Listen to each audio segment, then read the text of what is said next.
Brought to you by the EveryDollar app. Start budgeting for free today.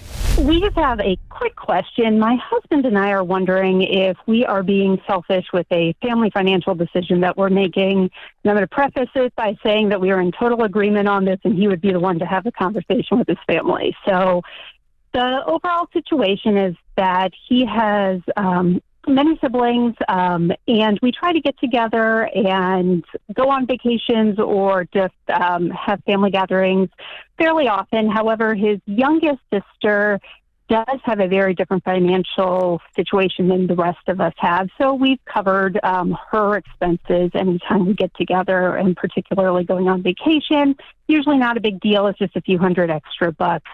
However, there has kind of been an expectation to pay, and there is conversation around going overseas to where they are from originally, where the family is from originally, for a bigger trip in 2025, which would, if we covered her expenses, it would cost us thousands of dollars. That's just not in our budget. It's not something we can do. It would already be kind of at the top of our budget to begin with. But in kind of expressing this decision, not being able to cover her husband, and her 5 kids, it's really ripping apart our family because we're being told we're being selfish by not helping her out. And wait, sorry, it's her husband and her 5 kids? And yes. And who's telling you you're selfish? The other siblings and her. How much of it were they covering? We've always kind of split things fairly equally, and so if we split it 3 ways, it would still be a few $1,000s for all of us. Can I ask why? What's the situation that everybody is floating them? Yeah, that's a great question. So some of it, I would say it's lifestyle choices, just in the fact that they live in a small town. Her husband doesn't have a big income, and then she's chosen to stay home and homeschool the kids, have a bigger family. The more you tell me, the more I'm laughing internally. Like, the more you tell me about this, the more I'm realizing how ridiculous this expectation is. And there's no obligation. Anything that you've done before, you kind of did set up maybe an expectation, but you did that out of the kindness of your heart, as it sounds like the other siblings did. But just because someone is kind and decide that they want to give one time doesn't mean that they're obligated to give every time and at the whatever limit that other person decides, right? If I were you, I would have when I tell you I would lose 0 sleep over saying, I'm not going to fund this. It's too expensive, period. And you don't have to give a bunch of reasons. Just, hey, it was fun for us to be able to do that before. With this trip, we're not going to be able to help out. And by the way, probably going forward, we've decided that the faucet has turned off at this point. Especially with the way you folk have reacted, yeah. Yeah, no gratefulness. Yeah. Gratitude turned into entitlement. And so, the issue is this, what you're discovering, and it's sad, and I've run into this, everybody's run into this. Henry Cloud talks about this in his classic book, Boundaries, that when someone doesn't respect your boundaries, it means they feel entitled to walk in your yard, to take your money, they feel entitled to your money. And then when you set a boundary with a boundaryless person, roughly 100% of the time, it pisses them off. Almost every time, right? And so once you say, you can't play in the yard, it's my yard, and you can't come over here. There's a fence here. You should stay on your side of the fence. You know, that's a boundary, in other words. Then the people who have gotten used to treating your yard like it's their yard, they go, but we like playing in your yard. And so, no, you can't play in my checkbook anymore. There's not room for both of us, and so I'm going to declare it mine, and I'm going to close the gate. The gate was open, and now the gate's closed, and since you're bitching about it, I'm going to leave the gate closed forever. That kind of goes there, too. So that's the way, I mean, and as far as the other siblings whining about it, it falls under the category of nunya. None of your business. Go kick rocks. Exactly. And here's the thing. I thought you were going to lay out some hardship or something that was kind of outside the box, but truly it's choices. Yeah, choices. And so you chose not to be able to afford to go on this international vacation with your 5 children.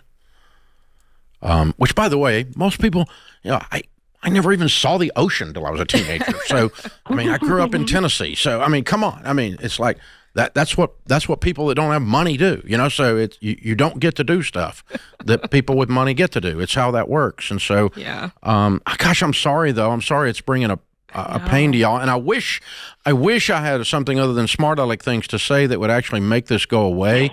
Because it won't go away, and so you're just going to have to smile and say, "Gosh, I'm so sorry y'all feel that way. I love y'all, but this is our decision." Mm-hmm. And you don't have to. I would not justify it. I wouldn't talk about the decisions they need to make different. I wouldn't talk about enabling. I wouldn't talk about entitlement or boundaries. I would just say this is our decision. We love y'all, and gosh, I hope you don't permanently cut us off, but if you do, then that's what you'll have to do. And gosh, I sure hope not, but we love y'all and no. The good news is you and your spouse are on the same page about That's this. The only way. And you already prefaced it with he's going to handle his own family. Bless his heart. So, yeah, it's a thing, man. It's a thing. So. Oh, wow. Yeah. I've had some of these conversations. I mean, when we went broke and lost everything, so Sharon has 5 brothers and sisters, and there's 13 grandkids. Mm-hmm. Okay. Of which Daniel is the youngest. Okay, so Rachel's one of the youngest, in other words. Mm-hmm. And so that family, they've all done very well, and they're wonderful people. And everybody gave everybody something at Christmas. Well, I completely screwed that up because I went broke, and I didn't have the money to give everybody something. Yes. Right? And so we were there at Thanksgiving, and they're talking about Christmas, and I said, guys, I'm sorry, I got bad news. We just can't do that. We just went bankrupt. We don't have any money, and so we're gonna have to draw names. And my suggestion also is the children under 12 get gifts from other people, but everybody else is treated as an adult and gets one gift from another adult, and we all just draw names. And no, to their credit, I'm bragging on my wife's family. They all said, "That's a really good idea," because I think this other one sucked. It was getting out of control, and I'm glad you brought it up. But I was kind of Sharon's like, they're not going to like that, and I said, I know they're generous, sweet people. They're not going to like it, but we don't have any money. Oh man, so we can't play anymore. We don't have we can't pay the ticket to play in this. Yeah, we can't get into this place anymore. We can't pay the ticket, and so this is the only thing we can do. And so we love y'all, but. And they were all like, well, thank God somebody else said it, And so that family, that was 30 years ago. We've drawn names ever since for 30 years now. That's great. But so sometimes it's a good result, but it wasn't someone that felt entitled. That's right. In that conversation. Instead, were mature, good, solid people who respected the pain that we were in at the time and how embarrassing it was for us to have to say that out loud and all of that. I mean, you imagine sitting at your in-laws' Thanksgiving dinner and announcing. I have been there, and my story didn't go as well, Dave. Oh, no. Oh, no. You caused trouble with the in-laws, did you, Jade? I said maybe we give names. Sam? Maybe we draw names. I didn't know she was that way. I wouldn't have known it.